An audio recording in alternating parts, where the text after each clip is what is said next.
There you go. This is podcast number whatever it is, free to everyone.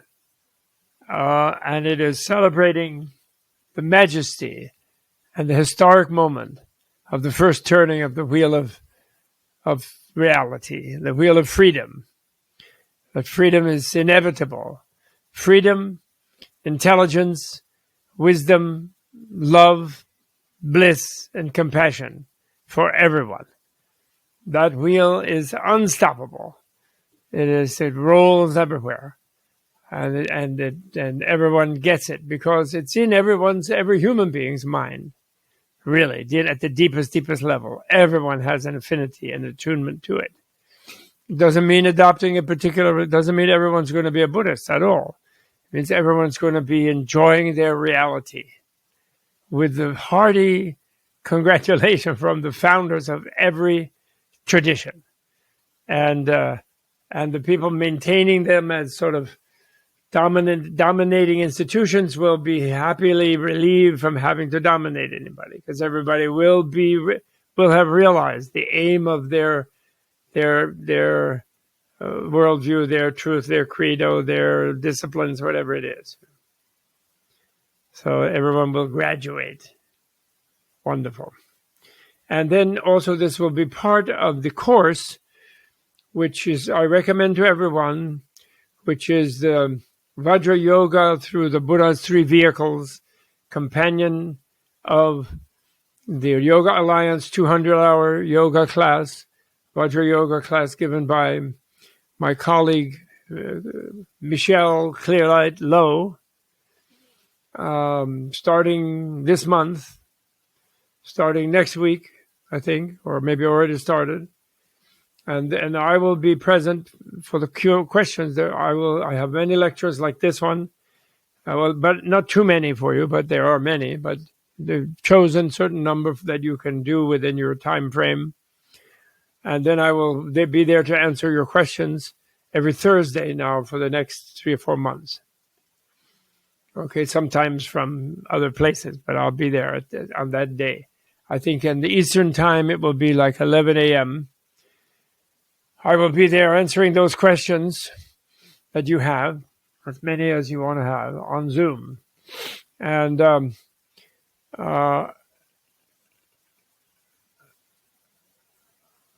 that's it. So this is I'm doing promotion for that, and there will be sending out with this the ways of signing up for those things. And although this is a free podcast to start with, but then this will be included among the resources to look again at as we go along.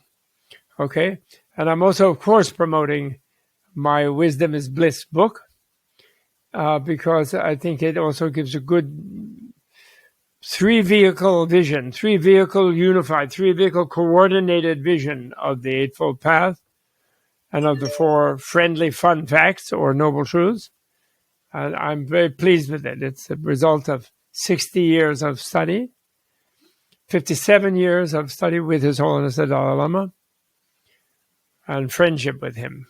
Studying with him is being his friend because he's friendly. He's not some domineering weird guru. He's a friendly teacher, spiritual friend, which is the best model of a guru in the Buddhist tradition. And not domineering weirdo. And I also want to promote to those of you who are interested, and tell your friends, please help me. I want to promote the Vajra Yoga 5 coming up in December, where we will use the Book of the Dead knowledge of the art of dying, preceding a wonderful conference that we will be holding early next year, with all kinds of experts in the death and dying, Andrew Holacek, Frank Ostashevsky, Joan Halifax, and doctors and nurses and many hospice people and all kinds of great, I think 15, 20 wonderful people. We will be doing that. And so, but we're doing a Vajra Yoga thing with the Book of the Dead, Nyingma kind of teaching for 10 days retreat, which will be hybrid. Some people will come to the Menla mountain retreat in the snowy winter in December. Some people will most people will probably be online, but it will be open as a hybrid. So I'm promoting all these things because I'm not good at promoting things. So I'm doing them all at once. All right. So all the best, and hope to see you popping up in any one of all of those places. All right. Starting with, I guess, next Thursday, my first Q&A session based on this talk of the Dhammacakkappavattana, and I think also a talk on the Mahāsatipatthana Sutta, the great mindfulness or the great remembrance discourse. The Dhammacakkappavattana Sutta in Pali, and it has another in Sanskrit is Dhammacakkappavattana Sutra. And but the version that might be closest to the original one by the Buddha, his first teaching to the monks. In our Mahayana tradition, in Tibet, of course, the Buddha had already taught the whole Flower Ornament Sutra while he was sitting under the Bodhi tree in all over the universe. But then when he decides to teach it in the Indian society, which is why he took rebirth and went there, he wanted first to go teach his Brahmin yoga teacher. He wanted to teach him first. And but then he realized that those two original yoga teachers had passed away. Alada, Kalarama, etc., Uddaka, whatever their names were. And one taught him how to reach this formless state of nothingness. And the other one taught, seeming nothing, which is obviously not nothing, but it's a state. And the other one had introduced him to the samadhi on the formless state of neither conscious nor unconscious. And but then he rejected both of them in the sense that he didn't stay with those teachers because he decided that what they thought were the final stages were actually not the final stages. So he moved on, and eventually he attained enlightenment himself by his own investigation of the nature of reality rather than by going into a formless state, and which is, of course, the difference between nirvana and these various formless states, which was therefore built into Buddha's teaching right in the beginning. The idea that the uncreated, the ultimately real, that has always been the case and that remains at all times the case, nirvana, the cessation of suffering, where there is no suffering because it's pure energy and nothing bumps into anything, so there's no suffering. But everything is there, but perceived in a way where it doesn't bump into each other, which is paradoxical, of course. And in our perception, in our habitual dualistic perception, but that's sort of the way it was right from the beginning in the story. But anyway, when he goes to teach it in the world of the Indian society of the time, he doesn't right away hit them up about non-duality and this sort of complex, inexpressible thing. Instead, he gives the turning of the wheel of Dharma because that's what they need. Because the 5 first disciples who were with him, who were tremendous ascetics, as he was, mortifiers of the flesh, so to speak, they had abandoned him and they had gone to Sarnath near Varanasi, where he was in Bodh Gaya, about a couple of days' walk away, under the Bodhi tree when he attained enlightenment. So then he knew by clairvoyance where they were, and then he walked over through a couple, I think 2-3 days, to see them, because it was sort of back in the ordinary reality of the time. And the idea being in the ordinary reality of the time, that you can't, you're in such a world, like today the world is falling apart, climate change, et cetera, all kinds of bad dictators all over the place. So we are also in a situation where people somehow can't quite conceive that reality might be perfect, because it seems so dreadful, this disorganized, chaotic reality. and therefore we can only conceive of freedom from suffering as some sort of altered state. So Buddha let it stand like that, so to speak. He didn't really push them about Nibbana. Anyway, let's listen to the first teaching of the Wheel of Dhamma. Let's look at the actual text. And this is an old-fashioned translation, and I'll try not to insist on editing it all the time. I'll try to just read it, okay? So, the Dharma Chakra Pravartana Sutta means the discourse, which is the turning of the wheel of Dharma. And the wheel here is a symbol, I'll comment as we go, is a symbol of a machine, actually, and also of something that is powerful. Because what they had were war chariots that went on wheels. They also had transport carts, which went on wheels. And so the idea of a wheel was like something that had great power. And it's a symbol of a king. Symbol of kings were wheels because they had chariots in their armies. And they were chariot fighters. They had chariot fighters. So here, though, is the reality wheel, turning of the reality wheel. And this means this is a teaching that is like a powerful chariot that can break you out of the world of suffering and ignorance and into the world of freedom and bliss, nirvana, okay? But let's just read it now. So that's the Dharma Chakra. That's why it's called turning of the wheel of Dharma. Thus have I heard. They just translate. I like to, and then they say once. So in later commentaries of sutras, thus have I heard at one time should sort of go together. So the once should go back with thus have I heard, or thus did I hear at one time, or on a certain occasion. So meaning that it's a symbol of authenticity of a teaching, of a sutra. And it means that the person who is narrating it was there when the Buddha gave the teaching. And the narrator initially always gives a setting where the Buddha was. And then he repeats the teaching. All right.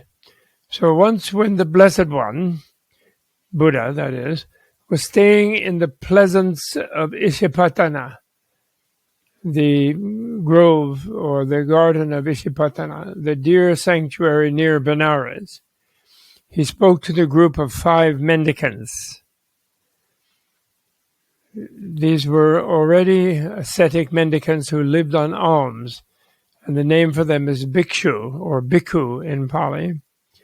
And people often translate this as monk, but they're not really monks. They are just ascetic wanderers who don't do anything to make food. They don't hunt, they don't plow, they don't farm. They just ask people for food. So they're bhikshu. They eat by begging. Okay, so once when the Blessed Buddha was staying in the garden of Ishipatana, the deer sanctuary near Benares, he spoke to the group of the 5 mendicants. These 2 extremes mendicants should not be followed by one who has gone forth from worldly life, sensual indulgence, low, coarse, vulgar, ignoble, unprofitable, and self-torture, painful, ignoble, and unprofitable. So neither sensual indulgence nor self-torture. So he says sensual indulgence, which is low, coarse, vulgar, ignoble, and unprofitable, and self-torture, painful, ignoble, and unprofitable. So those are the 2 extremes. Mendicants, the middle way, understood by the Tathagata, which means one who has realized suchness, meaning the illusoriness of all things, therefore the reality of their underlying reality, and then recognizing the illusoriness of how they seemed before, and therefore all things are just such. That realization of reality, so Tathagata is one of the names of Buddha. understood. So mendicants, the middle way, understood by the realized one, after he had avoided the extremes. And remember, Buddha is talking here to people who are torturing themselves, and they had abandoned him. They were his companions. He was torturing themselves for 6 years, actually, and they were with him. And then they abandoned him because he seemed to give up that torture. He said it's not cool. He took a bath. He ate food. He cleaned himself up. And they said, oh, he's going to indulge himself, and so he's no good. And they left. And so then he went to see them. Now I'm talking, it's not the sutra. He went to see them to give them his first teaching, because at least he knew they were deeply sincere seekers, although they were going into the extreme, one of the extremes, which was the self-torture extreme, right? So, like in yoga, it's either just being completely be here now and letting things just be what they are, and it is sort of overdoing your discipline, where it is painful to you and so on. Mendicants, I'm now reading again. Mendicants, the middle way, understood by the realized one, after he had avoided the extremes, produces vision, produces knowledge, and leads to calm, to penetration, to enlightenment, and to nirvana. What middle way, mendicants, understood by the realized one, produces vision, produces knowledge, and leads to calm, to insight, to enlightenment, to nirvana. Only this noble eightfold path, namely realistic understanding, realistic thought, realistic speech, realistic action, realistic livelihood, realistic effort, realistic mindfulness, and realistic concentration. Truly, mendicants, this middle way understood by the realized one produces vision, produces knowledge, and leads to calm, penetration, insight should really be, enlightenment, and nirvana. So it's interesting, he doesn't say right away, now I go to commentary, he doesn't say right away that there are 4 noble truths, and they are 1, 2, 3, 4. He just immediately talks about the middle way, not being too self-indulgent and not being too restrictive or constrictive, so to the level of mortification, self-torture. But then he right away gives the Eightfold Path, which is actually the 4th noble truth. Or, in my book, Wisdom is Bliss, which is based on the 4 noble truths, because it's the basic framework of the Buddha's teaching, even though I'm talking there about advanced yogic insight of bliss, bliss yoga, Vajra Yoga. I call them friendly facts, and I'll explain that. But first, let's finish the sutra. So he, anyway, goes straight to the curriculum in a way. So it sort of proves the point that the Buddha's teaching is a curriculum. And it involves understanding, speech, action, livelihood, effort, mindfulness, and concentration. And which are realistic, or as they say in the old translations, they say they're right, meaning they lead to reality. But I feel that realistic is better for samyak in Sanskrit, or sama in Pali. So that's what he does, and that leads to nirvana. He says that right away. Then he comes back to give them in the order of the 4 noble truths, which is an order, the order of a medical diagnosis. So then he comes back to that. After he first gives the curriculum, I never even sort of made a fuss about that. Because one hears so much about 4 noble truths, you don't actually necessarily look in detail at supposedly the very first giving of that teaching in the history of this Buddha, of this era. Okay, so then he begins with the first noble truth, which is known as the noble truth of suffering.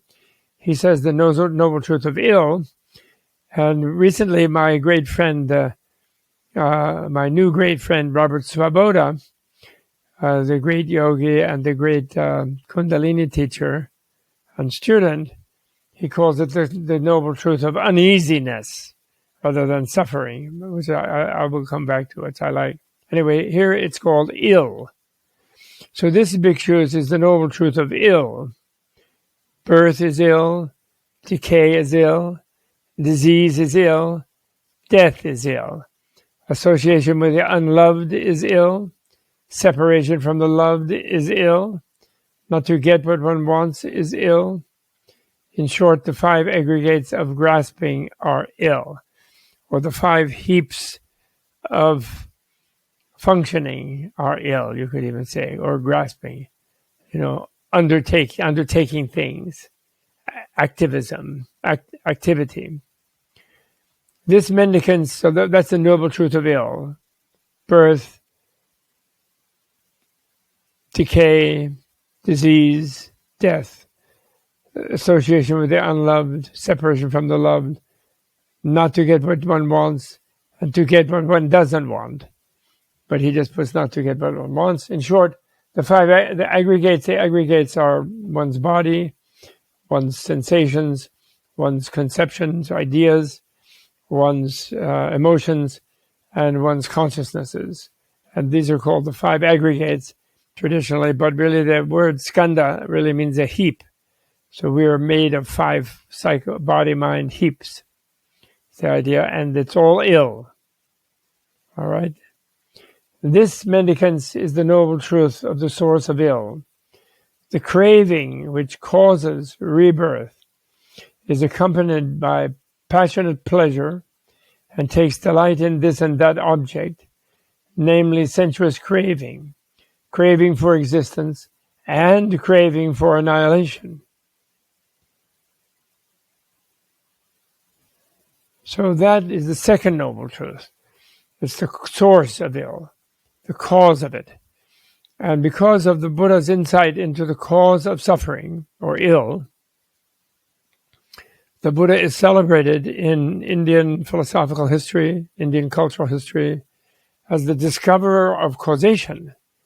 Just like in Greek history, the Dr. Galen was the first one to speak about analyzing things in terms of their causes. When he tried to analyze a plague that afflicted his hometown of Rhodos, and he analyzed it in terms of the germs that caused it, or the putrefaction disease that caused it, rather than in terms of thinking that the gods were causing it, which the other people were thinking. So the discovery of causation is considered a big thing, a big scientific thing, actually. So this cause or source of ill is in a way really what Buddha is most famed for. So to read it again, this mendicance is the noble truth of the source of ill. The craving which causes rebirth is accompanied by passionate pleasure and takes delight in this and that object, namely sensuous craving, craving for existence, and craving for annihilation. So that's the second noble truth. The third noble truth, this mendicance is the noble truth of the cessation of ill, the complete cessation, the giving up, the abandonment of that craving, complete release from that craving, and complete detachment from it. So the third one is nirvana. Cessation, nirodha, is a synonym of nirvana. Nirvana, you can say, means blowing out. And then people will go overboard and translate it as extinction. But you can say you extinguish a candle when you blow it out. So it's not wrong, but it's just a little extreme. And cessation, nirodha, is just means to stop it.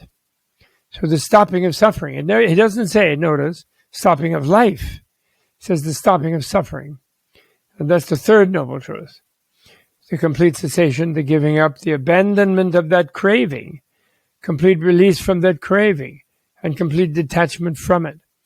So here, in a way, Buddha is sticking on Shakyamuni Buddha here is sticking on this issue of craving, in the sense that the craving is the suffering, and it's the source of the suffering. And he's doing that in a way. It's a little bit simplistic, because why does one crave? Because of a fundamental ignorance, actually. He explains in many contexts very soon in other teachings. But in the context even of the right understanding, he puts the cause as misunderstanding.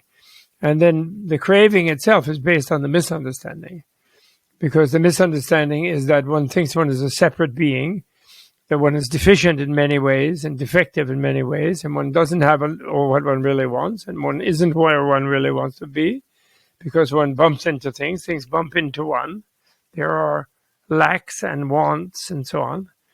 And so by feeling separate, that's the real reality of things, and feeling alienated and so forth, one then craves some form of unity. One craves more. One craves connection. One craves what one thinks one doesn't have. All right? So but he is starting out with these ascetics that were his basic companions. And he started out by emphasizing the craving, because they think they're beyond craving because they are tormenting themselves. So they're trying to make an antidote to craving pleasure by making themselves feel pain. But he's saying it's the craving itself that is the source of suffering, not necessarily the craving for pleasure. It's any kind of craving. And then he notes, which is very important, that not only is there craving for existence, you could say that would be the survival instinct. Sensuous craving is the craving for pleasure. But also we all naturally do have a craving for annihilation. And even if we're not drug addicts or committing suicide, we have this kind of a craving, and it expresses itself in our normal life, actually. When we're really tired and exhausted and fed up, we want to be unconscious. We want to sleep. We do go to sleep at that point. Right? We pass out. We happily give up our consciousness. So then finally, the fourth noble truth, back to reading.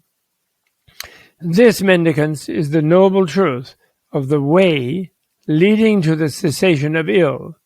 Only this noble eightfold path, namely realistic understanding, realistic intentional thought, realistic speech, realistic action, realistic livelihood, realistic effort, realistic mindfulness, and realistic concentration. With the thought, this is the noble truth of ill, there arose in me, mendicants, vision, knowledge, insight, wisdom, light, concerning things unknown before. With the thought, this is the noble truth of ill, and this ill has been understood, there arose in me, mendicants, vision, knowledge, insight, wisdom, fight, concerning things unknown before. Fight, wisdom, fight.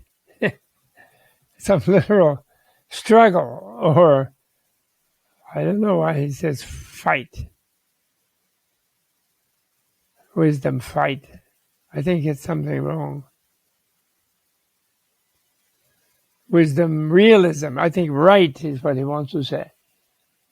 Concerning things unknown before. Anyway, so that's like dealing with the cause. With the thought, this is the noble truth of ill, and this ill has been understood, there arose in me, mendicants, vision, knowledge, insight, wisdom, light, not fight. But it's a misprint in this edition I have. It says fight, but it should be light. That's it. Light, concerning things unknown before. With the thought, this is the noble truth of the source of ill. There arose in me, bhikkhus, mendicants, vision, knowledge, insight, wisdom, light, concerning things unknown before. Oh, I see. He has 4 different thoughts for each noble truth. Okay? So he says, after he gives the 4 of them, the noble truth of ill, the noble truth of the source of ill, the noble truth of the cessation of ill, and the noble truth of the way leading to the cessation of ill. Those are the four. Then he has four thoughts. With the thought, this is the noble truth of ill, he got all this wisdom, knowledge, insight, vision, knowledge, insight, wisdom, light, 5 things. Then, this is the noble truth of ill, and this ill has been understood, because he understood it the first time. Then there arose in me, mendicants, vision, knowledge, light, wisdom, light, concerning things unknown before. Then again, with the thought, this is the noble truth of ill, and this ill has been understood. Again, he said, there arose in me, mendicants, vision, knowledge, insight, wisdom, light, concerning things unknown before. And then with the thought, this is the noble truth of the source of. So he repeats, in a way, noble truth of ill has been understood, noble truth of ill. No, 3 times he repeats. Okay, not 4, 3. And it seems almost that it does seem that the second and the third are just repeating the exactly same thing. And we'll take note of that. Okay. And now he moves on to the source. And he does 2 of those. No, 3. He does 3 of them. With the thought, this is the noble truth of the source of ill. There arose in me, mendicants, vision, knowledge, insight, wisdom, light, concerning things unknown before. Again, with the thought, this is the noble truth of the source of ill. This source of ill has to be abandoned. Aha.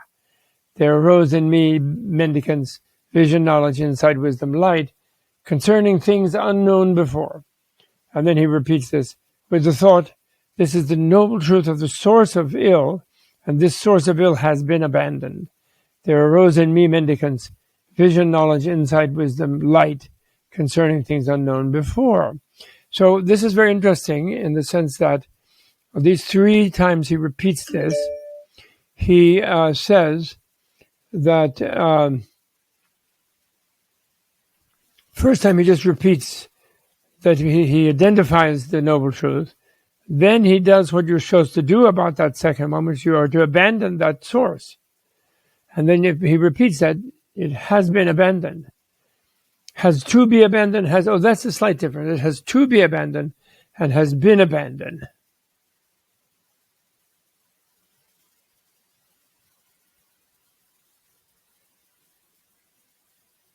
And in that way, I see. So then, actually, this has to be edited. I'm sorry, a lot of mistakes. So it's not an exact repetition with the first one, where it says the noble truth of will and this noble truth of will has been understood. The first time he says that it has to be understood, because the middle one is. Oh, you can't edit this PDF, right? Anyway, the middle one is. I think I have to do a new translation of this. Sorry, this is an old-fashioned one, but never mind. So there are 3 things that don't completely repeat. The first one is, this is the truth. Then it's to be understood or to be abandoned in the case of the first and the second. And then it has been abandoned, has been understood, and has been abandoned. It's the 3rd time he repeats it, okay? So has to be abandoned, then he repeats with the thought, this is the noble truth of the source of ill, and this source of ill has been abandoned. There arose in me, mendicants, vision, knowledge, insight, wisdom, light, concerning things unknown before. So he got rid of the craving, he says. Now, with the thought, this is the noble truth of the cessation of ill, there arose in me, mendicants, vision, knowledge, thought, insight, wisdom, light, concerning things unknown before. And so he says, with the thought, this is the noble truth of the cessation of ill, and this cessation of ill has to be realized. There arose in me, mendicants, vision, knowledge, insight, wisdom, light, concerning things unknown before. And then he repeats almost, except he says, with the thought, this is the noble truth of ill, and this cessation of ill has been realized. Again, that should be, this is the cessation of the noble truth of ill, the noble truth of the cessation of ill, and this cessation of ill has been realized. There arose in me, mendicants, vision, knowledge, insight, wisdom, light, concerning things unknown before. And so has been, so it's a to be realized and has been realized. And note, there's a difference between has been understood, is to be understood and has been understood and has been realized. So the first noble truth, you're to just understand it or acknowledge it. In a way, it doesn't have to be realized in a sense, because everyone knows about suffering, actually. So you don't have to make it real, so to speak. You don't have to make a change to get it. You just have to note what really is there. And then with nirvana, you have to realize that, make it be so for you. That is to say, viscerally understand. So that's the difference between understand and realize. Realize means make it real, which is a visceral way, experience, full experience. Okay. So then finally, with the thought, this is the noble truth of the way leading to the cessation of ill, there arose in me, mendicants, vision, knowledge, insight, wisdom, light, concerning things unknown before. With the thought, this is the noble truth of the way leading to the cessation of ill, and this way has to be developed, there arose in me, mendicants, vision, knowledge, insight, wisdom, light, concerning things unknown before. And with the thought, this is the noble truth of the way leading to the cessation of ill, and this way has been developed, there arose in manifest. Manifest. It has been traveled, really, because it's a way, But anyway, developed. There arose in me, mendicants, vision, knowledge, insight, wisdom, light, concerning things unknown before. So those are called the 12 aspects of the 4 noble truths, 3 per noble truth. And they are his gradual, these are taught already to you in the cessation, in the Satipatthana Sutta, because toward the end of the Satipatthana Sutta is a very thorough exposition of the 4 noble truths by Buddha himself, in the context of the focusing of one's mindfulness on them, and in the sense that is where you actually attain that nirvana. That is where you actually manifest the Eightfold Path.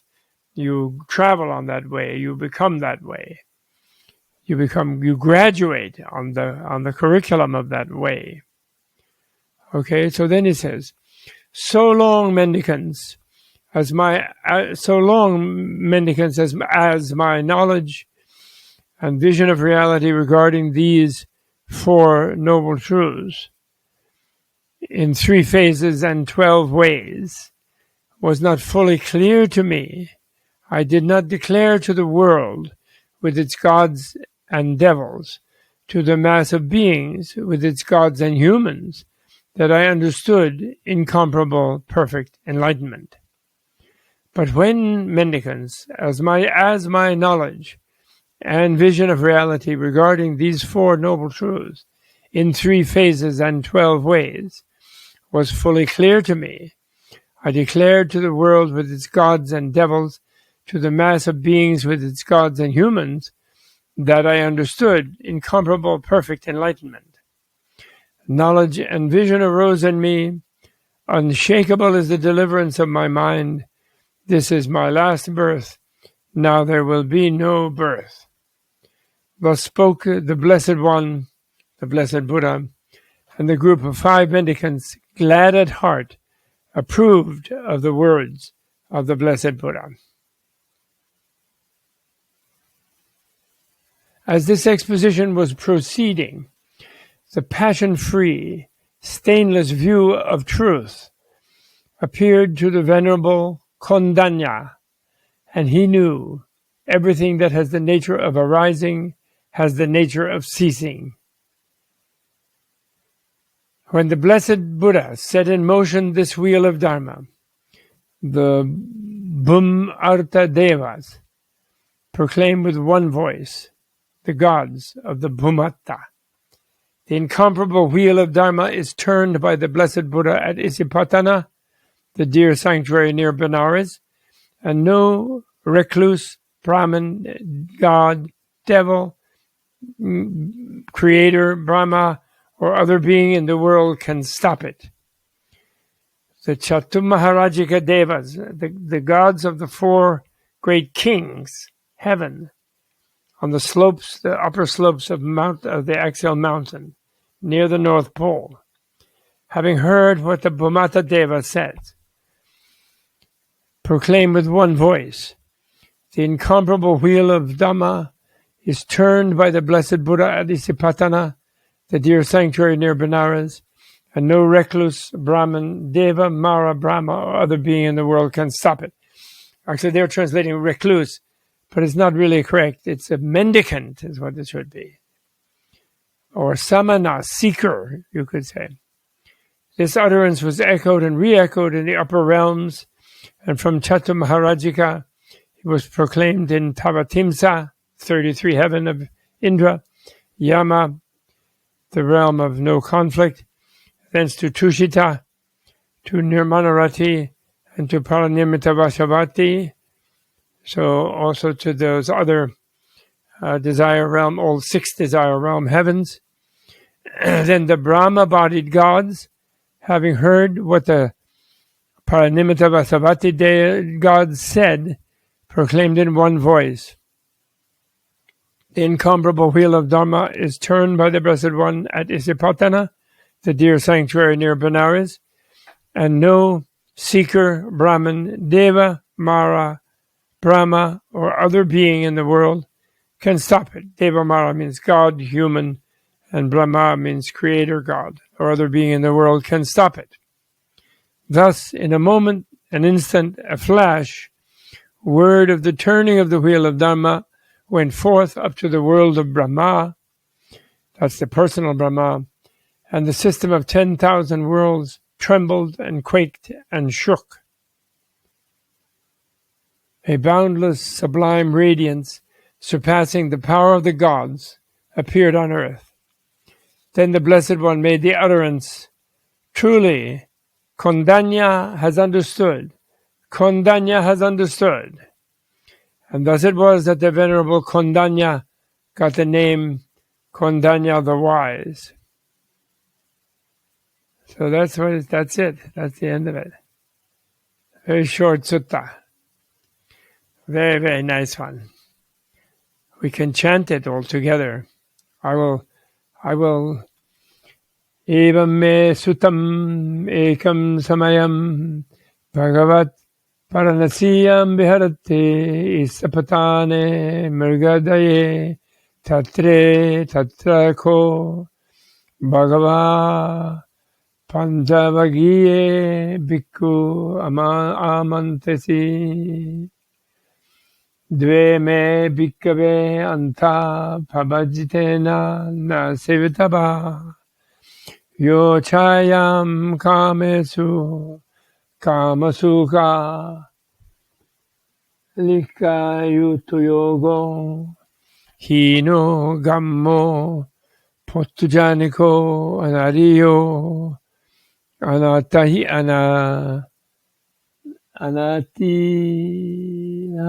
samhito anatta samhito yo chayam atta kilamatana yogo kilamatan yogo dukkho anaryo anatta samhito etete bhikkave ubo ante anupagama majjhima patipada tathagatena abhisambuddhaha chakku karani nana karani upasamaya abhinyaya sambodhaya nibbānaya samvattati katama Chasa bhikkhave majjhima patipada tathagatena abhisambuddha chakku karani nana karani upasamaya abhinnaya sambodhaya nibbānaya samvatati ayameva ariyo attangiko maggo sayatidam Samadhitti, samasankappo, samavacha, samakamanto, samaajivo, samavayama, samasatti, samasamadhi. ayam kosa bhikkave majjhima patipada tathagatena visambuddha chakku karani nana karani upasamaya abhinaya sambodhaya nibbānaya samvatati idam kopana bhikkave dukkam arya sattam.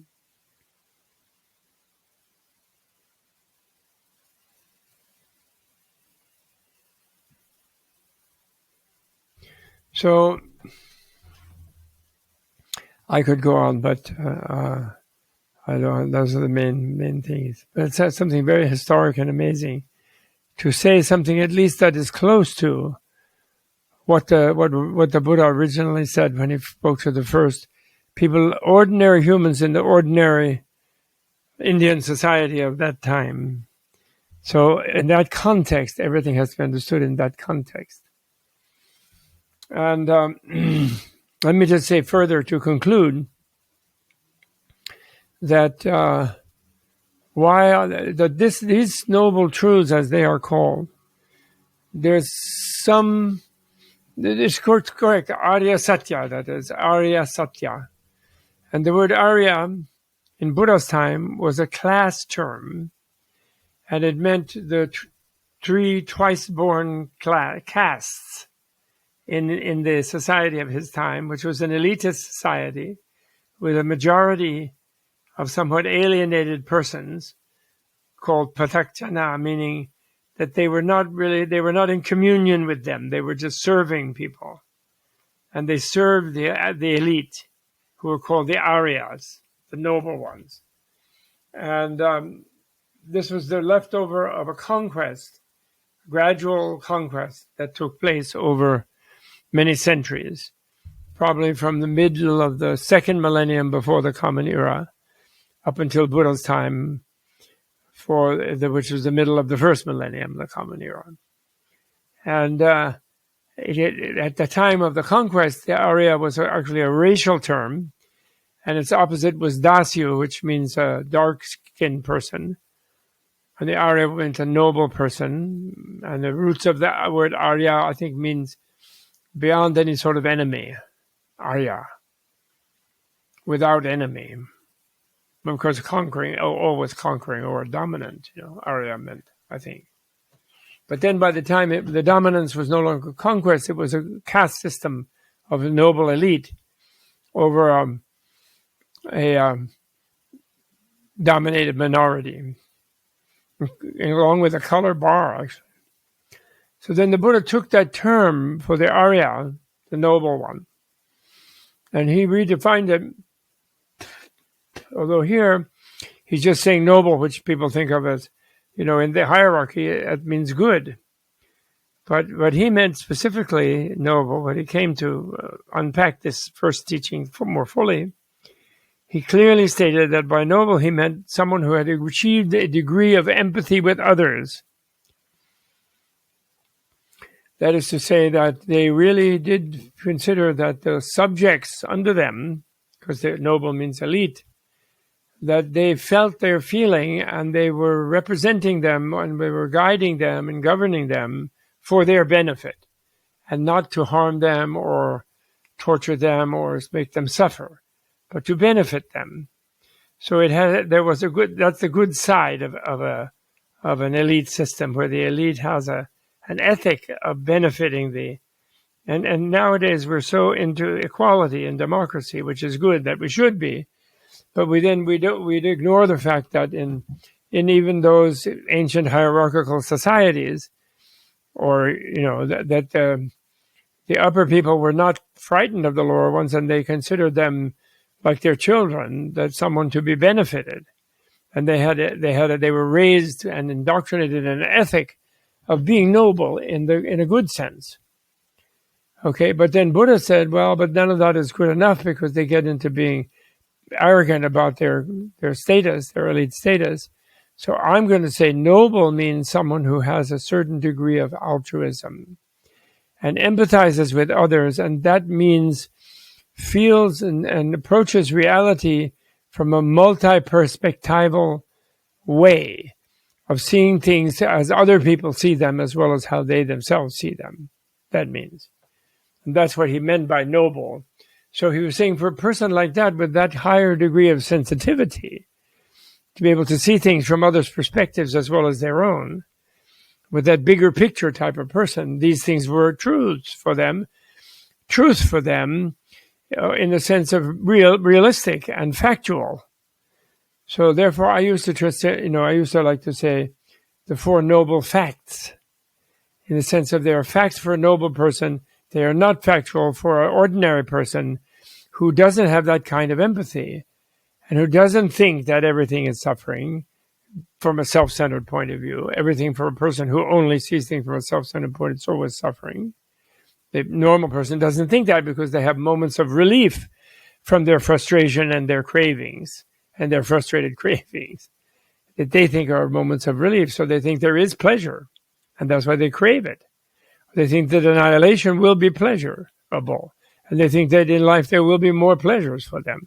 So the fact that everything from that self-centered point of view is going to be suffering, is going to be uneasy, it's going to be ill, they don't agree, and it's not true for them. It's not real for them. It's not factual.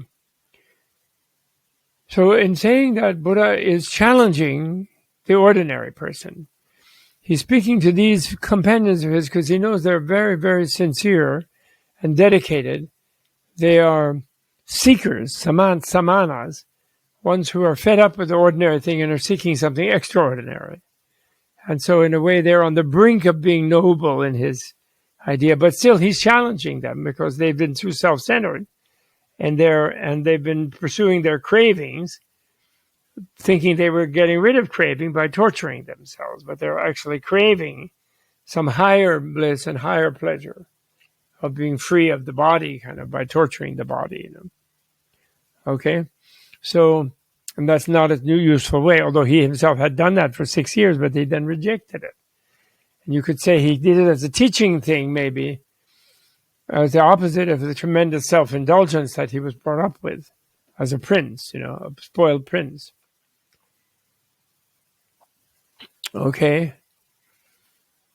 So therefore I call them, because we don't have, our connotation of noble nowadays is very rebellious and against it.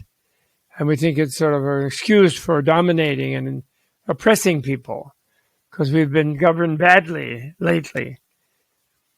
And there are many dictatorships and there are many oppressive social systems on the planet. And even our own ideal of democracy has been very poorly realized and very imperfectly. So therefore, noble doesn't have a nice meaning to us. Certainly the word Arya doesn't, because Hitler adopted that. Because he heard about it from Vedic scholars when it was a racial term, and he appropriated it for his fantasy of who the German people were, and that's really bad, And so it's a very bad thing. So I translate it instead as friendly, therefore friendly truths, and then going with my thing about facts, I say therefore friendly facts. And I even say they're friendly, fun facts in my new book, which I think is a really proper way to do it. Because too many people teach Buddhism by only focusing on the first noble truth or friendly fact, which is that if you remain self-centered, self-enclosed, self-preoccupied, self-obsessed with your craving and what you want and how you see it and how you're right and how you have a right to get what you want and so on and so on. If you remain like that, everything will be uneasy. Everything, you will suffer. You dominate others and make them slave for you, and then they hate you, and then you feel that vibe subconsciously and feel very paranoid and easy. Then you have to hire some bodyguards to protect you because you're paranoid, and then you're scared of the bodyguards. So in fact, you're never happy.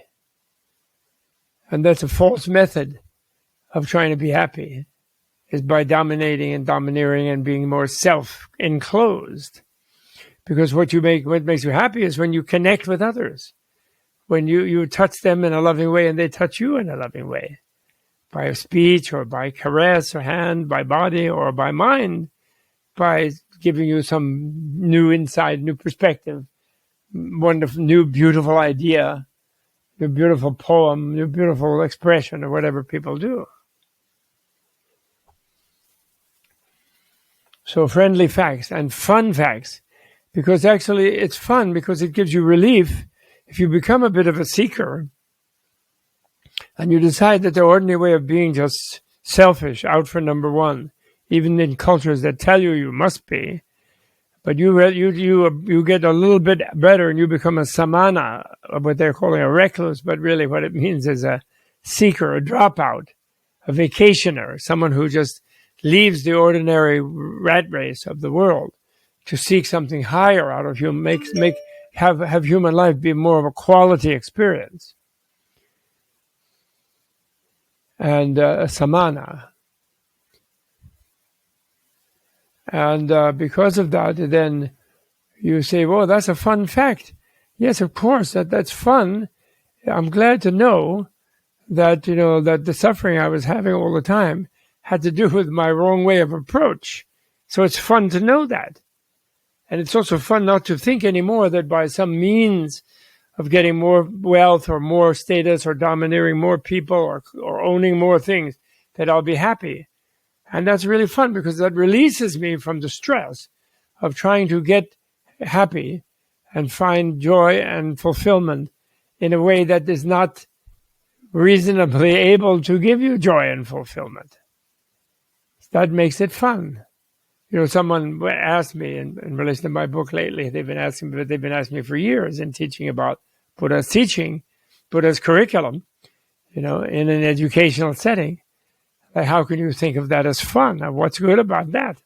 That someone says, if you're selfish, you're just going to suffer always. There'll be no release. Even pleasure will be called the suffering of change because it won't last, won't be good enough to last. All right?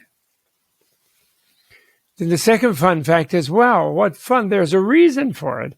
And I can understand that reason. I can notice that reason. I can get rid of that cause. I can interfere with it. The reason is my craving for self-centered happiness is the cause. And my ignorance that I'm separate, based on my ignorance that I'm something separate from the rest of the world, and therefore I need to own the rest of the world. I need to go and grab it all and dominate it and own it.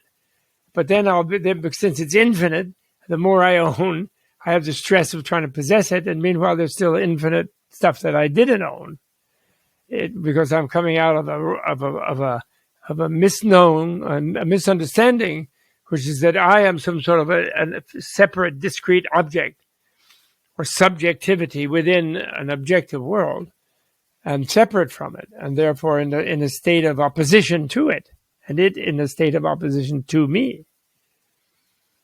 All right, and I can understand that, which will cause me then to abandon that way of behaving, that way of acting, that way of understanding.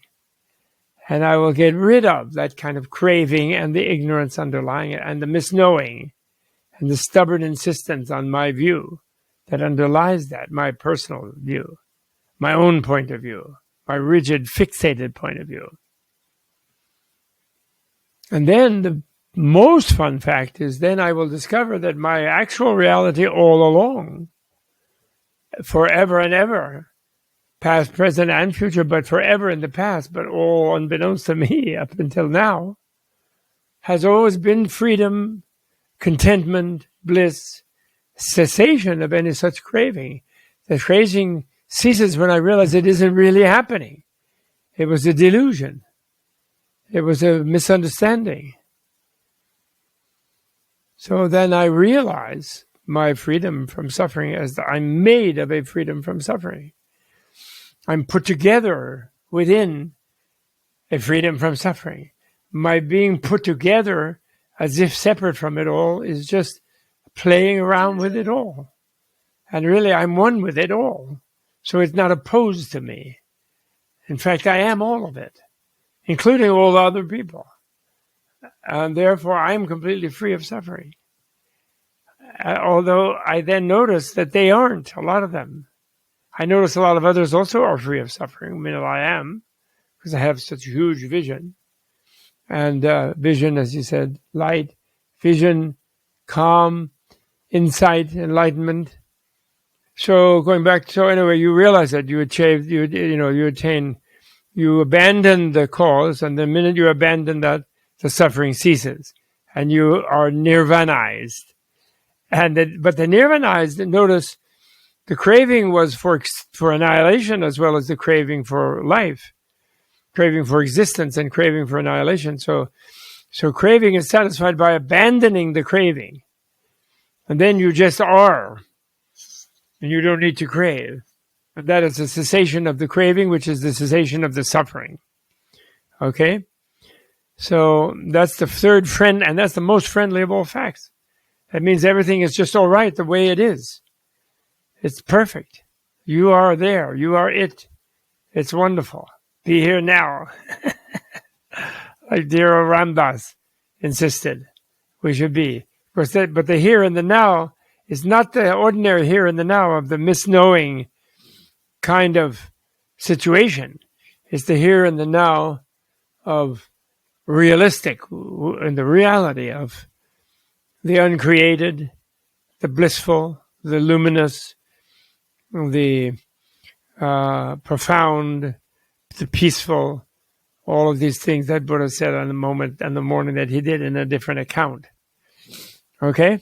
But because here he's 49 days, or he's 52 days after having achieved that himself, and having taught the universe in one way, he now is teaching the humans in this Four Noble Truths. So then anyway, but there's a few, so there are things finally to summarize in this Four Noble Truth talk. Although, remember, I'm doing this for the course. I'm doing it as a podcast to celebrate Shakyamuni Buddha's great discovery and the original version of his four friendly facts. And then Kondanya, it's also very important in the narration of the sutta that Kaundinya in Sanskrit, or Kondanya here, that he understood it. So right away, because of the Buddha's field of understanding and wisdom, his wisdom field, you could say, and also because of the teaching, his mind following closely with the teaching, and also because he was a disciplined yogic meditative person, only too obsessed with tormenting himself up until now.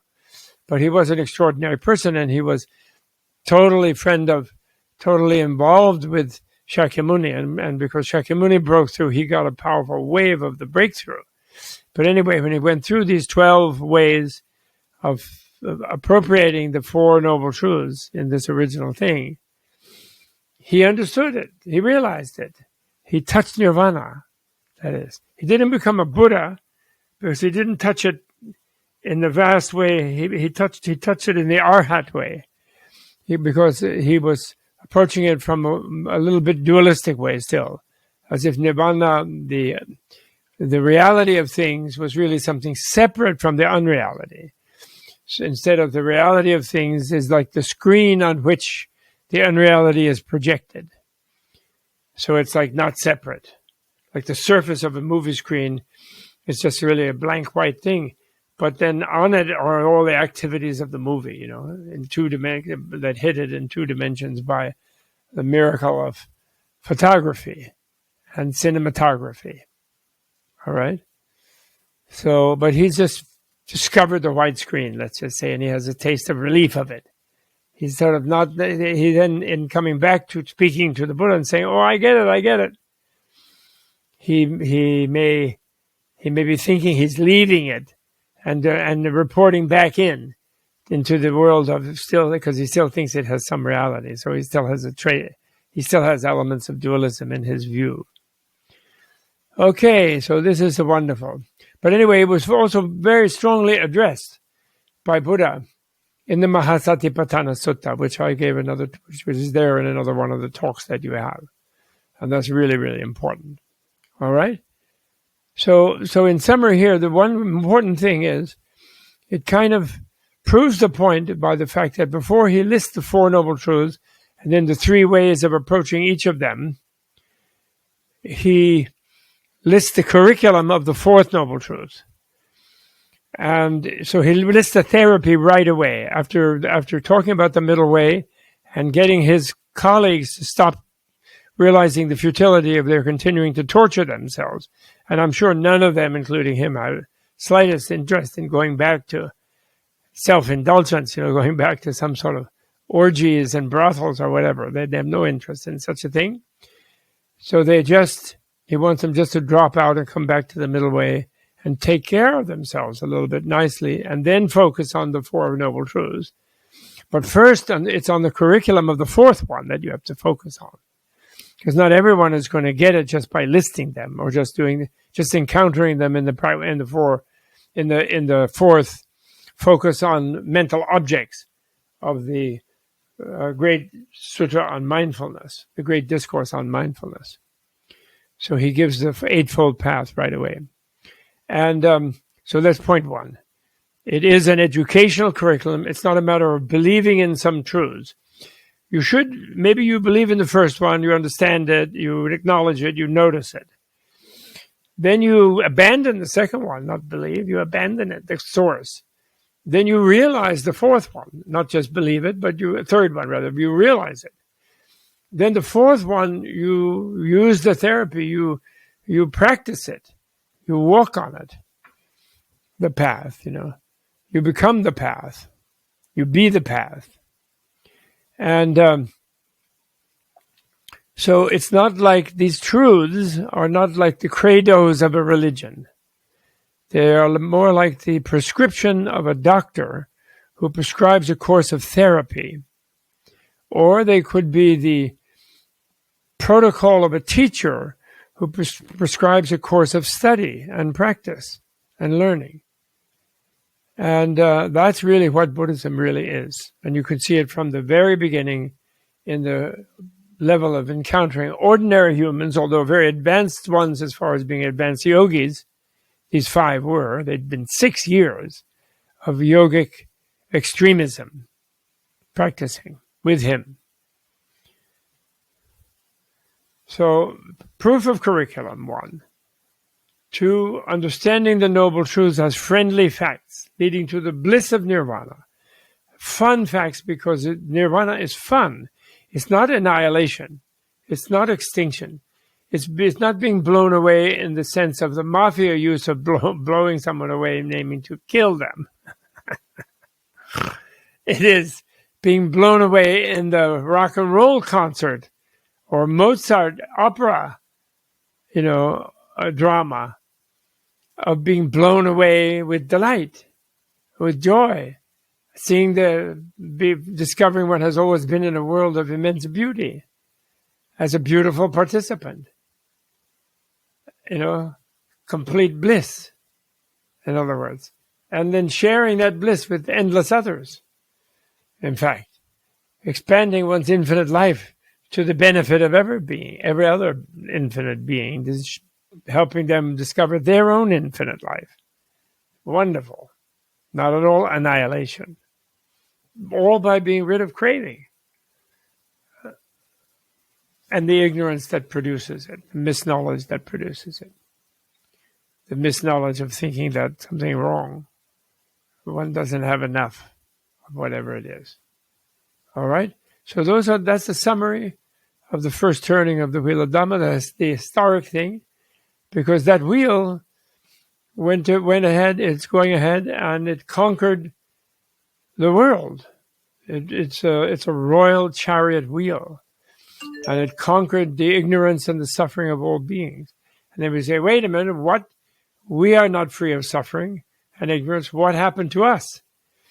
And that's where then the secret teaching of the wheel of time, comes in. And Shambhala is when we realize that Shakyamuni really did turn this world of suffering. It's very militarized, scarcity-dominated, rough and tough world that we've been in for the last thousands of years. Turned it into a Garden of Eden. Restored us all to the Garden of Eden type of thing, which is Shambhala in that version. New Jerusalem for Christians, the return of the Mahdi for the Muslims, the 10th avatar of Vishnu, and where everyone realizes the love of Vishnu, and for the Hindus, and I guess for everyone this is one with the Tao for the Chinese, for the great, that great people. All right, so that's it. Thank you very much. Okay, now this is going to be a podcast. Okay, now you can we break there, and we dedicate the merit of that made the Dharma chakra, the time, the reality wheel, make everyone on the planet more realistic, and discover the reality of the beauty of life and the beauty of love, and that they are love, and be loving, and then it's easy. We'll solve all these problems, all the racial, the economic, the technological, all problems, political, every single problem will be solved when everyone realizes they are love. When Mitch McConnell realizes he is love, even when Trump realizes he's beloved, everyone loves him, not just some angry people, but everyone. And he is love, therefore he should be loving to everyone and not trying to make them angry. Okay, not have any enemies. And Putin realizes that, and Xi Jinping realizes that, and all the communists and all the right-wing fanatic fascists, and all the Christians and the Jews and the Muslims and the Buddhists and the Hindus and the Jains and the Taoists and the Confucianists and the indigenous people and everyone. So may everyone reach Shambhala.